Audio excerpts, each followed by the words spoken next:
நீங்க சொல்லுங்க. என்னுடைய ஜாதகத்துல வந்து பார்த்தீங்கன்னா, லக்னத்துல வந்து கேது இருப்பாங்க.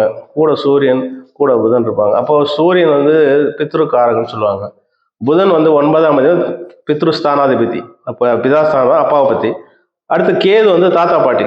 அப்போ 3 அப்பா தாத்தா அவங்க பாரம்பரியமா கொடுத்த விஷயத்துல எனக்கு இறக்கி கொடுத்துட்டாங்க. அது ஒரு நல்ல அனுபவம் இருக்கு. அடுத்து 1, 5, 9 எந்த விதத்துலையும் கெட்டு போகக்கூடாது. அந்த 1, 5, 9 கெட்டு போனால் பழைய கர்மா வந்து பேலன்ஸ் இருக்கு, சிக்கல் இருக்கு. அப்படி பார்க்கும்போது எனக்கு வந்து பார்த்தீங்கன்னா, இந்த ஜோதிடம் வந்து ஜோதிடத்தை பற்றி தெரியாது, ஆராய்ச்சி பண்ண உள்ள நுழைஞ்சு அப்படின்னு தெரியாது வந்து பேசுகிறேன். அப்போ எனக்கு அப்போ பின்னோக்கி போகும்போது பார்த்தீங்கன்னா, எங்கள் அப்பா வந்து டிரைவர் வேலை தான் செஞ்சாங்க. தாத்தா பைண்டிங் வேலை. எங்கள் தாத்தாவோட தாத்தா வந்து இந்த ஜோதிடம் பார்த்துருக்காங்க. அந்த லைன்ல இருந்துருக்காங்க. கணக்கு பிள்ளைமாருங்க கணக்கு எழுதுவாங்க. அது இல்லாத ஜோதிடம் பார்ப்பாங்க. அவங்க வந்து நான் 5வது தலைமுறை போகும்போது ஒரு விஷயத்த வந்து பதிவு பண்ற ஜீன் வந்து 7 தலைமுறை பரிமாற்றம் பண்ணும், தொடரும்னு சொல்லுவாங்க. அப்போ நான் 5வது தலைமுறை போது அது ஏதோ அவங்க மூலயமா வந்தது தான் அப்படின்ட்டு எனக்கு என்னுடைய நினப்புக்கு தோணுது. ஆனால் அது எனக்கு வந்து ஒன்றுமே இல்லை, சாதாரணமாக தொட்டேன், அது ஈஸியாக வந்தது. இப்போ கூட நான் வந்து ஜாதகத்தை எடுத்து பார்க்கும்போது பெருசாக ஒன்றும் அதில் இறங்கி ஆராய்ச்சி பண்ண மாட்டேன். எடுத்ததும் பார்க்கும்போது அந்த நேரத்தில் எனக்கு என்ன ஃப்ளாஷ் ஆகுதோ, என்ன தோணுதோ டக்குன்னு போய், ஆனால் நான் கொடுக்குற பதில் வந்து வர கிளைண்டுக்கு கரெக்டாக இருக்கு, தெளிவாக அறிஞ்சு போகிறாங்க.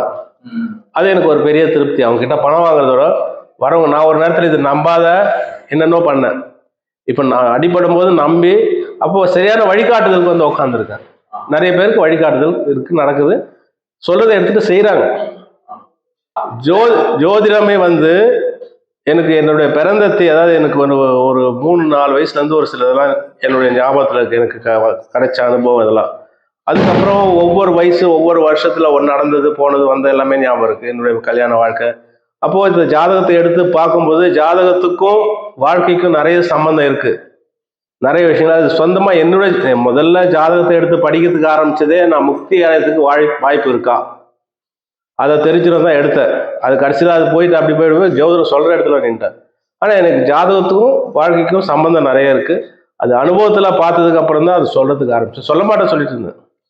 நான் என்னுடைய ஆராய்ச்சி வந்து 92ல இருந்து சொல்ல மாட்டேன்னு சொல்லிட்டு நான் சொல்ல ஆரம்பிச்சது வந்து 2005 2006 சொல்றதுக்கு ஆரம்பிச்சேன். பணமே வாங்காமல் பார்த்துட்டு இருந்தேன். இப்போ 2020 தான் ஆன்லைனில் போடும்போது அப்போதான் எவ்வளோ சும்மா ரேட் சொன்ன அவ்வளோ. இப்போ கூட வந்து இவ்வளோ கொடுத்து தான் பார்க்கணுன்ற மாதிரி இல்லை, என்னை தேடி வந்தால் பதில். அவங்க பணம் கொடுக்குறாங்க கொடுக்கலன்றது அப்புறம். ஆனால் நிறைய பேருக்கு வந்து வழி நடத்திட்டு போயிட்டு இருக்கு.